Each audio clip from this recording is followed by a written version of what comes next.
Hello, सकाळी आम्ही छान असं कवळ्या उन्हात नाश्ता केला. बाबूसाठी मी शिरा केला होता आणि माझ्यासाठी मी टोस्ट आणि चहा घेतला. त्यानंतर आप्पे करायचे म्हणून आप्पेची कटिंग करायला घेतली आणि बाबूची मस्ती बघा तुम्ही. आता त्याला ना कांदा खायचा आहे असं असं असतं त्याचं. त्यानंतर मग मी आप्पेची तयारी केली आणि छान असे आप्पे करून घेतले. आणि तुम्ही म्हणसाल की नेहमीच आप्पे करते, तर माझ्या बाबूला खूप आवडतं आणि हे तर तुम्हाला माहीतच आहे की माझ्या बाबूही माझ्यासोबत देवपूजा करतो.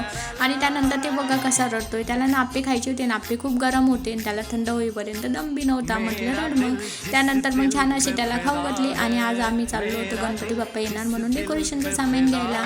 आणि बघा बाबू कसा रागत होता, कारण त्याला मी रडवलं होतं त्यामुळे. नंतर मग गेलो आणि दुकान तर बघू शकता तुम्ही. आणि मी नुसती कन्फ्यूज होते काय काय घ्यावं आणि काय काय नाही समजेना झालं. पण डोक्याला भरपूर असा ताण दिला आणि जे जे हवं होतं ते घेतलं. आणि नंतर घरी आले, छान असे आप्पे केली गरम गरम आणि खाऊन घेतले.